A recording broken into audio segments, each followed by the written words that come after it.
Dide ferma les yeux et commença à chanter. Sa voix était douce et sucrée comme du miel qui coule lentement. Soudain, sa voix se brisa violemment. Elle arrêta de chanter et porta la main à sa gorge, choquée. Une toux violente s'échappa de sa bouche. Elle se pencha en avant, toussant à plusieurs reprises tandis que sa cruche d'eau vacillait dangereusement sur sa tête. Avant qu'elle ne puisse la retenir, la cruche glissa. Ses doigts commencèrent à s'allonger et à s'épaissir.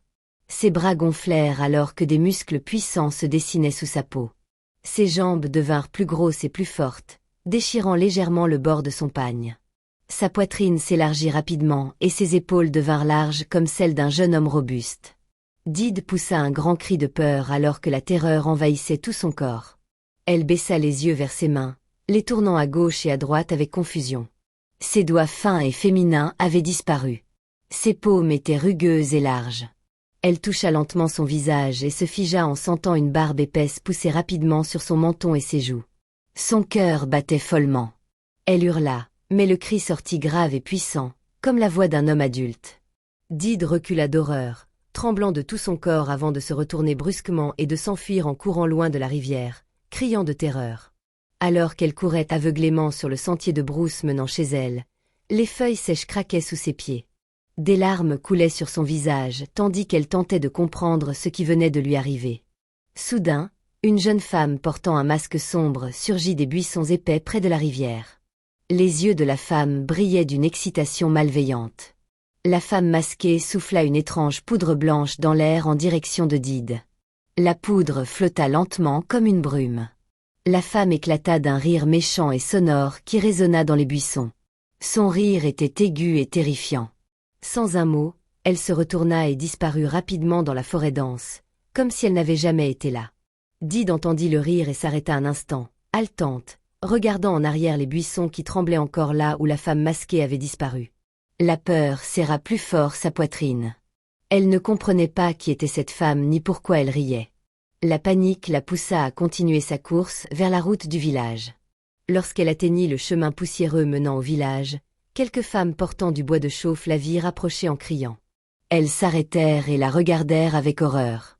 Leurs yeux s'écarquillèrent, elles laissèrent tomber leur bois et s'enfuirent en hurlant. Dide tendit désespérément les bras vers elle. « C'est moi, Dide. S'il vous plaît, aidez-moi.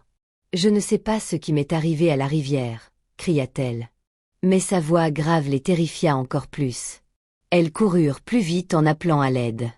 Dide tendit désespérément les bras vers elle. « C'est moi, Dide. S'il vous plaît, aidez-moi. Je ne sais pas ce qui m'est arrivé à la rivière, cria-t-elle. Mais sa voix grave les terrifia encore plus. Elles coururent plus vite en appelant à l'aide. Bientôt, sur le chemin menant au village, elle croisa le ivrogne du village, debout près du sentier sous un manguier, tenant fermement sa calebasse de vin de palme. Il leva paresseusement les yeux et cligna plusieurs fois en la fixant. Intéressant. Ne rentre pas au village comme ça, dit-il en secouant lentement la tête. Si le roi te voit dans cet état, il te fera couper la tête. Va dans un autre village. Peut-être que quelqu'un là-bas pourra t'aider. Il porta la calebasse à sa bouche pour boire. Encore, mais tituba et tomba sur le côté, continuant néanmoins à boire. Dide le regarda avec des yeux pleins de larmes, la poitrine se soulevant et s'abaissant. Fortement. Elle se sentait confuse et abandonnée, mais la peur de se perdre elle-même la poussa à avancer. Ignorant son avertissement, elle serra son pagne autour de sa taille et courut vers le village. Dide n'était pas n'importe quelle fille du village. Elle était connue comme la plus belle fille que quiconque ait jamais vue là-bas. Sa peau brillait comme du bronze poli sous le soleil, et ses longs cheveux noirs coulaient dans son dos comme de la soie lisse. Sa voix était son plus grand don.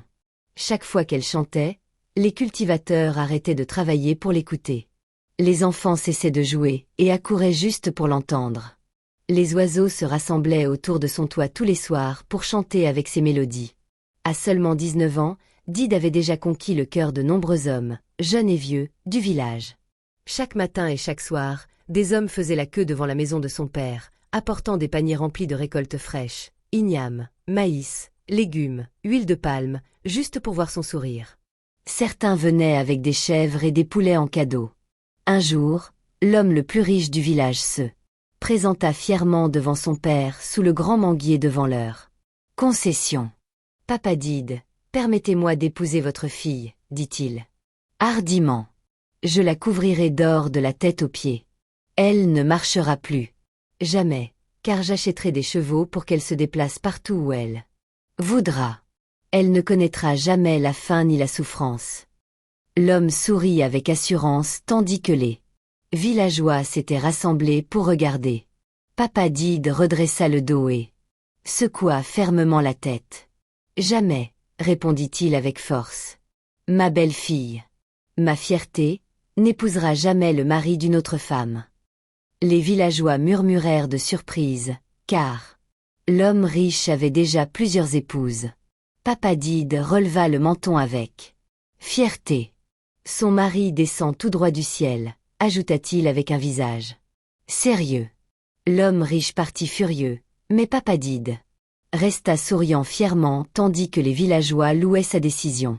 Lors de la grande fête annuelle du village, tout le monde se rassembla sur la place du palais du roi pour célébrer avec danse, lutte et concours de chant. La place était décorée de feuilles de palmiers et de tissus colorés. Les tam-tams résonnaient fort tandis que les danseurs évoluaient joyeusement sur le terrain découvert. De nombreuses jeunes filles montrèrent leur talent, espérant impressionner la famille royale. Quand vint enfin le tour de Dide, la foule se tut d'excitation. Elle s'avança gracieusement, portant de belles perles autour de la taille et des chevilles. Dès qu'elle ouvrit la bouche pour chanter, toute la foule se figea d'admiration. Sa voix s'éleva doucement vers le ciel comme une bénédiction des esprits.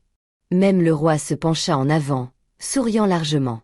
En l'écoutant, soudain, le prince, qui était resté assis tranquillement à côté du roi, se leva lentement, les yeux brillants fixés sur Dide. La foule murmura de curiosité. Le prince s'approcha d'elle tandis qu'elle continuait de chanter.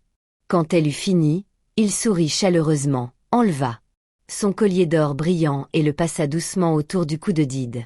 Toute la foule poussa un grand cri de surprise.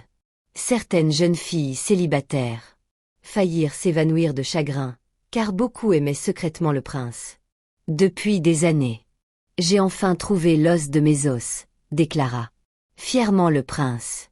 La bouche de Dide s'ouvrit sous le choc tandis qu'elle le regardait sans voix. La foule éclata en murmures excités. À cet instant, Eeno, la meilleure amie de Dide, bondit de la foule en criant de joie. Elle dansa autour de Dide avec bonheur. « Je n'arrive pas à y croire. Je vais devenir la meilleure amie d'une reine !»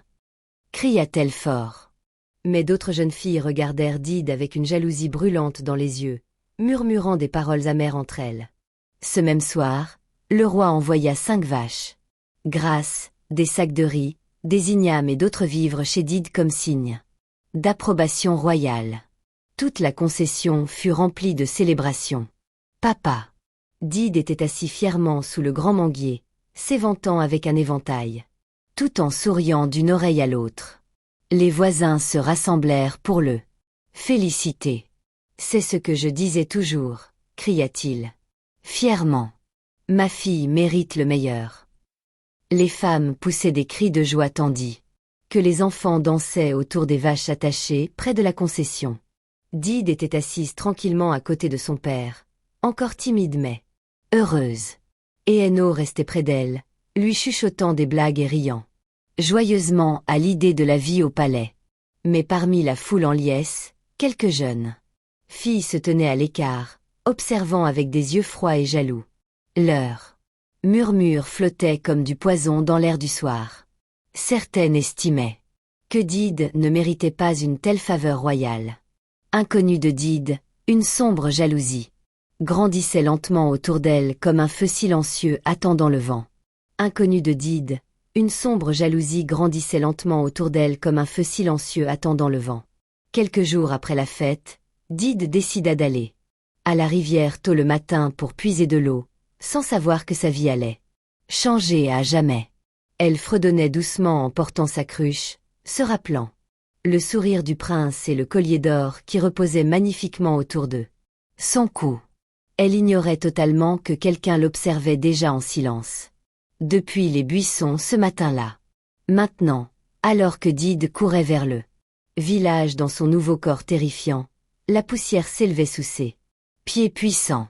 Son cœur battait de peur en imaginant la réaction de son père. En la voyant ainsi, les villageois qui l'aperçurent se mirent à hurler et à s'éparpiller dans toutes les directions.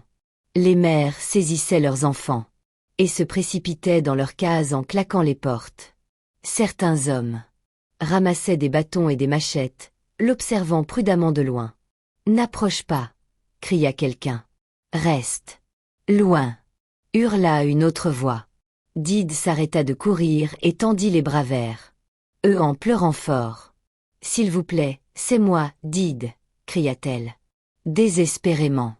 Mais sa voix masculine grave ne fit qu'augmenter leur terreur. Un groupe de jeunes garçons lui lança des petits cailloux avant de s'enfuir nerveusement. Des larmes roulèrent sur le visage barbu de Dide tandis qu'elle avançait en titubant faiblement. Elle finit par arriver à l'entrée de la concession de son père et se figea complètement. Les villageois s'étaient déjà rassemblés là, murmurant bruyamment. Papa Dide se tenait devant la porte de la concession, serrant fermement sa canne. Son visage fier se transforma lentement en confusion et en peur alors qu'il fixait la silhouette étrange devant lui. Et Eno se tenait derrière lui, la main sur la bouche sous le choc. Dide fit un pas lent en avant, tremblant violemment. Elle ouvrit la bouche pour parler, mais soudain un rire méchant et familier résonna faiblement depuis les buissons entourant la concession. Dide tourna rapidement la tête vers les buissons quand elle entendit à nouveau ce rire diabolique, mais les buissons ne bougèrent que légèrement sous le vent. Elle ne vit rien ni personne. La peur serra son cœur comme une corde serrée. Lentement, elle se tourna vers son père. « Papa !» Dide restait figé, sa canne tremblant dans sa main.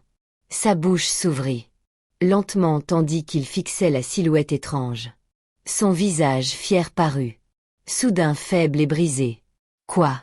Que t'est-il arrivé ?» demanda-t-il, d'une voix tremblante. Dide baissa la tête tandis que des larmes coulaient sur son visage barbu. Ses grandes mains tremblaient fort alors qu'elle serrait son pagne. « Je suis allée à la rivière, papa, et soudain. Ça m'est arrivé, » dit-elle entre de gros sanglots. Sa voix grave rendait la situation encore plus douloureuse. Avant que papa Dide ne puisse répondre, des pleurs forts remplirent l'air. Mama Dide accourait du marché, laissant tomber son panier de légumes et de fruits sur la route poussiéreuse. Son pagne flottait tandis qu'elle courait follement vers la concession. « Dide, ma fille !» criait-elle fort. Les villageois la suivaient derrière, murmurant craintivement. Dès que Mama Dide atteignit la concession et vit l'étranger grand et musclé debout là, elle s'arrêta net, son corps se figea, ses yeux s'écarquillèrent tandis qu'elle observait attentivement. « Dide, que t'est-il arrivé ?» demanda-t-elle. Lentement, la voix tremblante comme des feuilles sèches au vent. Dide pleura plus fort et répéta la même histoire sur la rivière. Mama Dide se couvrit la bouche et recula, secouant lentement la tête tandis que des larmes emplissaient ses yeux. La concession devint silencieuse, hormis les sanglots graves de Dide. Soudain, des pas lourds et des bruits de métal brisèrent le silence. Les gardes du roi entrèrent dans la concession, vêtus de leurs uniformes royaux, tenant de longs bâtons. Les villageois s'écartèrent respectueusement. Le chef des gardes s'avança, le visage sérieux. « Le roi convoque Dide au palais immédiatement », annonça-t-il fort. Le choc se répandit dans la foule comme une traînée de poudre. Papa Dide vacilla légèrement en arrière tandis que Mama Dide se saisissait la poitrine. Les jambes de Dide devinrent faibles. « Papa, je suis finie !» cria-t-elle fort. Papa Dide ne pouvait plus parler. Il ne faisait que la regarder tandis que des larmes coulaient sur ses joues. Les gardes entourèrent Dide doucement mais fermement et commencèrent à l'escorter vers le palais. Tandis qu'il traversait le village, les gens sortaient de leurs cases et de leurs boutiques pour la voir. La route devint vite bondée. Certains villageois murmuraient de peur, d'autres la pointaient du doigt, le visage choqué. Un groupe de jeunes filles se couvrit la bouche et éclata de rire, incapables de cacher leur joie cruelle. Dide baissa la tête de honte tandis que les larmes continuaient de couler. Certaines vieilles femmes secouaient la tête tristement tandis que les enfants se cachaient derrière les pagnes de leur mère, jetant des regards curieux sur son apparence. Plus ils approchaient du palais, plus les murmures devenaient forts. Dide avait l'impression que son cœur se brisait en morceaux à chaque pas. Lorsqu'ils arrivèrent sur la place du palais, les gardes la conduisirent directement dans la grande salle de réunion royale. Le roi était assis fièrement sur son trône sculpté, portant de lourdes perles et des tissus royaux. À ses côtés se tenait le prince, l'air agité et confus. De nombreux chefs et anciens étaient assis silencieusement autour de la salle. Dès que Dide entra, toute la salle devint silencieuse. Tout le monde la fixa avec incrédulité. Les yeux du prince s'écarquillèrent tandis qu'il s'avançait lentement. Ses lèvres tremblèrent en voyant le collier d'or toujours autour du cou de Dide. Dide tomba immédiatement, à genoux, pleurant profondément. Les gardes s'écartèrent. « Parle !» ordonna le roi calmement mais fermement. Dide releva légèrement la tête et expliqua tout ce qui s'était passé à la rivière. Elle parla lentement, décrivant comment sa voix s'était brisée, comment son corps avait soudain changé, et comment elle avait vu une femme masquée dans les buissons. Le prince écouta, les larmes aux yeux. Les chefs murmurèrent entre eux, l'air confus et inquiet. Le roi se cala sur son trône, le visage sérieux et pensif. Toute la salle attendit en silence, ne sachant que croire. Après un long moment de silence, le roi leva la main. « Faites venir le guérisseur traditionnel, » ordonna-t-il. Un messager sortit rapidement du palais. Bientôt le guérisseur arriva, vêtu de peaux d'animaux et portant de lourds charmes autour du cou. Il tenait un bâton sculpté décoré de plumes et de cauris. La salle devint tendue tandis qu'il tournait lentement autour de Dide, l'observant attentivement. Il commença à psalmodier doucement en secouant son bâton. Il versa de la poudre dans une petite calebasse et la souffla dans l'air. Il ferma les yeux et continua à chanter des mots mystérieux qui résonnèrent dans la salle. Les chefs regardaient nerveusement tandis que les villageois dehors murmuraient anxieusement. Au bout d'un moment, le guérisseur arrêta de psalmodier et ouvrit lentement les yeux. « Elle a offensé la rivière », annonça-t-il d'une voix grave. Un grand cri de surprise emplit la salle. « L'esprit de l'eau l'a punie pour sa faute », ajouta-t-il. Dide hurla fort, secouant désespérément la tête. « Non, je le jure, je n'ai rien fait. Je suis seulement allé puiser de l'eau », cria-t-elle en rampant en avant sur les genoux. Les larmes trempèrent le sol du palais sous elle. Le prince fit un pas en avant, déchiré entre croyance et confusion.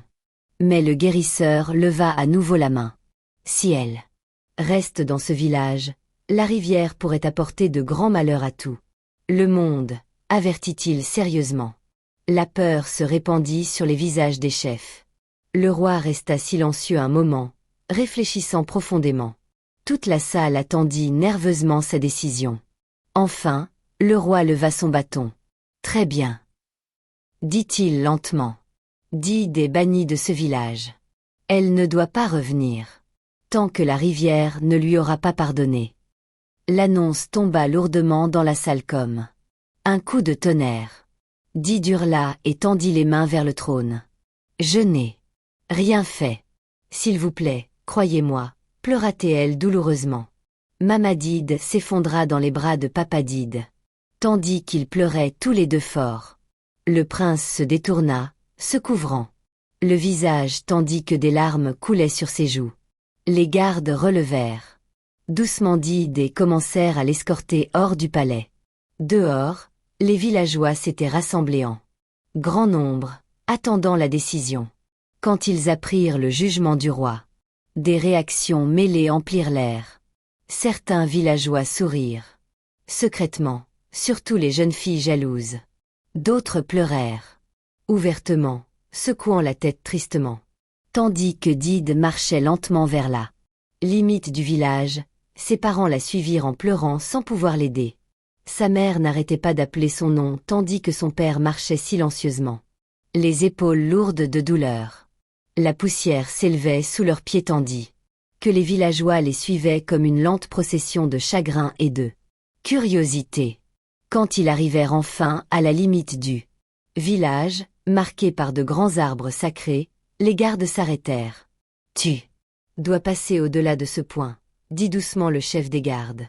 Dide se retourna lentement, regardant ses parents, les villageois et la maison où elle avait grandi. Les larmes coulaient, sans s'arrêter sur son visage. Elle fit un pas lent au-delà de la limite. Dès qu'elle la franchit, un grand cri s'éleva derrière la foule.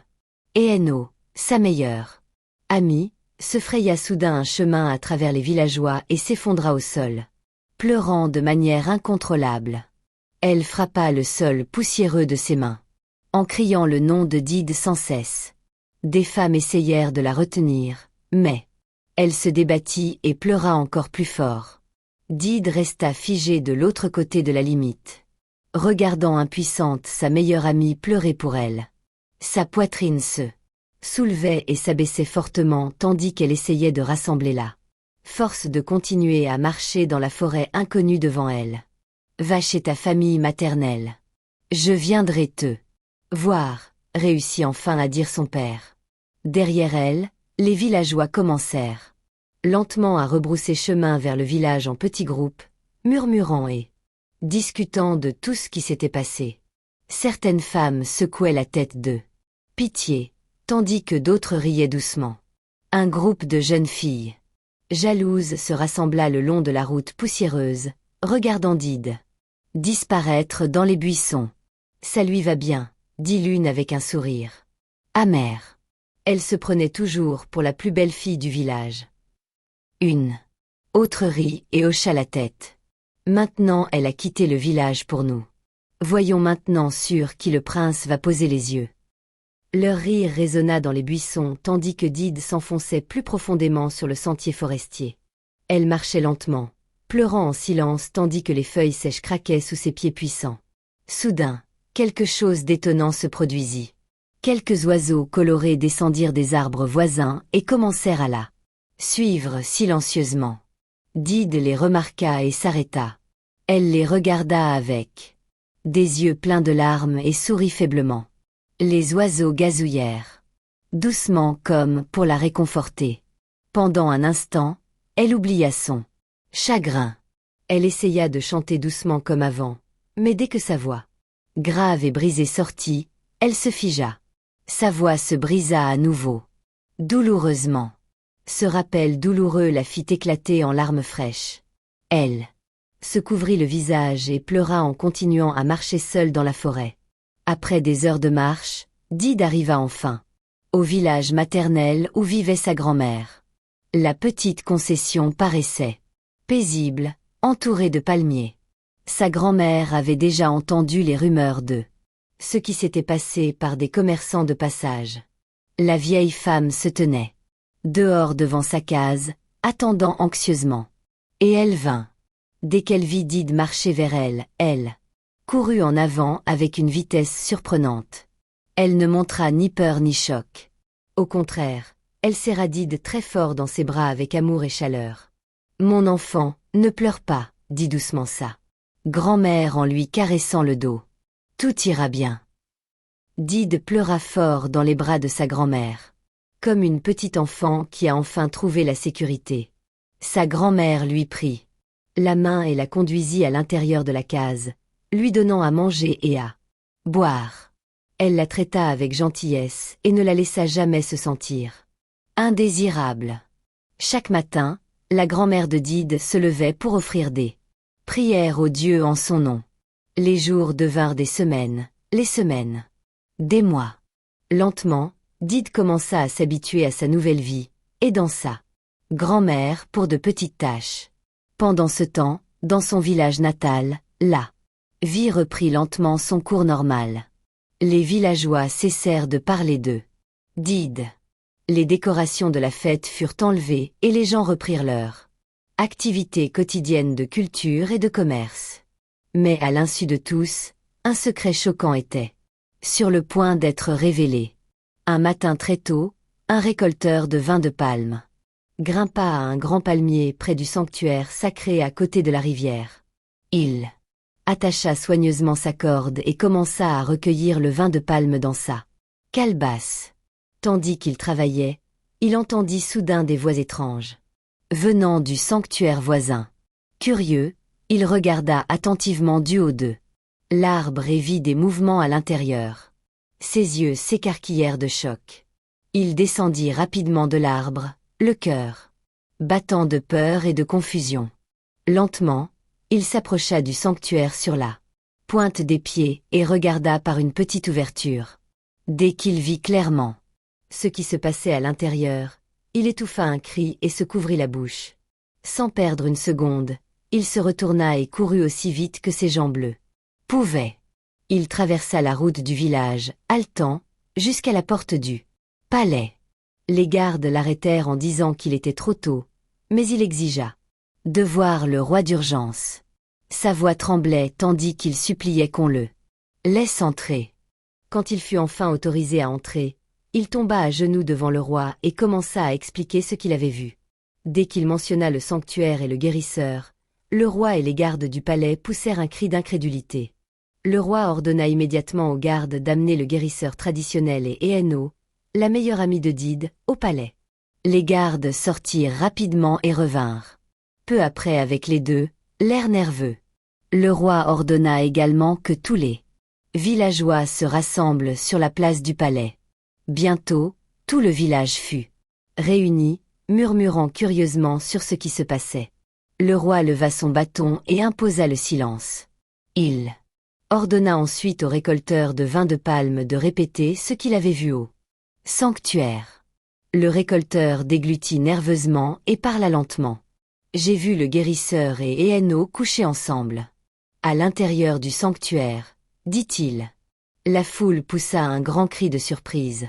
Le choc se répandit sur la place. Le roi se tourna vers le guérisseur avec un visage en colère. Pourquoi as-tu brisé les règles sacrées en te mettant avec une autre personne au lieu de ta femme? Demanda le roi.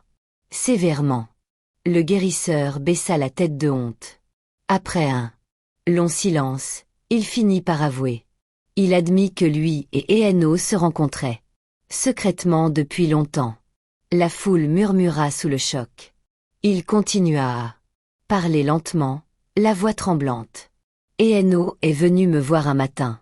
Elle a dit que son amie Did se comportait toujours comme si elle était la plus belle fille. Elle a dit que Did avait attiré le prince et qu'elle voulait la rendre effrayante pour que les gens fuient loin d'elle. Alors nous l'avons transformée en homme avec de la poudre, confessa-t-il. Tout le village poussa à nouveau un cri de surprise. Je n'arrive pas à y croire, cria Did en pleurs, incapable de croire ce qu'elle entendait. Le roi se tourna vers Eeno avec un visage sérieux. Est-ce vrai? Demanda-t-il fermement. Eeno resta tremblante, la honte couvrant son visage. Des larmes coulèrent sur ses joues tandis qu'elle hochait lentement la tête. Elle avoua qu'elle avait porté un masque et avait pulvérisé la poudre à la rivière ce matin-là. Les villageois crièrent de colère et d'incrédulité. Beaucoup de femmes poussèrent des cris forts. Le visage du roi devint sombre de déception. Immédiatement, il ordonna que des cendres soient frottées sur tout le corps du guérisseur et d'Eeno comme punition. Les villageois apportèrent des cendres et les frottèrent sur leur corps tandis qu'ils pleuraient de honte. Après cela, ils furent chassés du village, jamais plus autorisés à revenir. Ce même matin, loin dans la case de sa grand-mère, Did se réveilla soudain de son sommeil. Elle s'étira lentement sur la natte et se frotta les yeux. Soudain, elle remarqua quelque chose d'étrange. Son corps semblait léger et différent. Elle regarda rapidement ses mains et poussa un grand cri de surprise. Ses mains douces et féminines étaient revenues. Elle toucha vite son visage et ne sentit plus de barbe. Elle sauta sur ses pieds avec excitation et courut dehors en criant de joie. Sa grand-mère se précipita dehors et se figea de bonheur en voyant Did revenu à sa forme originale. Elles se serrèrent très fort, pleurant de larmes joyeuses ensemble. Quelques heures plus tard, Did entendit de forts bruits de sabots approcher de la concession. Elle sortit et vit ses parents courir vers elle avec des gardes du palais et un cheval décoré. Sa mère la serra très fort en pleurant de bonheur. Son père posa les mains sur ses épaules avec fierté, incapable d'arrêter de sourire à travers ses larmes. Ils lui expliquèrent tout ce qui s'était passé au village et comment la vérité avait été révélée. Did écouta, choqué, posant les mains sur sa poitrine d'incrédulité. Les gardes l'aidèrent respectueusement à monter sur le cheval royal. Les villageois du village de sa grand-mère se rassemblèrent pour regarder tandis qu'elle était escortée chez elle. Quand elle arriva à son village, elle fut accueillie avec des chants, des danses et des célébrations. Le roi la reçut chaleureusement et s'excusa pour le mauvais jugement. Le prince courut vers elle et lui prit doucement les mains, les larmes brillant dans ses yeux. Quelques semaines plus tard, Did et le prince se marièrent lors d'une grande célébration remplie de joie, de musique et de bénédictions. Le village festoya pendant de nombreux jours, et la douce voix chantante de Did revint, plus forte et plus belle qu'avant. La jalousie peut transformer un ami proche en ennemi caché. Quand quelqu'un laisse la jalousie contrôler son cœur, il peut détruire la confiance, l'amour et même son propre avenir. La véritable amitié repose sur la loyauté, le soutien et la joie du succès des autres, pas sur une compétition secrète. Merci beaucoup d'avoir regardé. N'oubliez pas de vous abonner, de laisser un commentaire et de partager.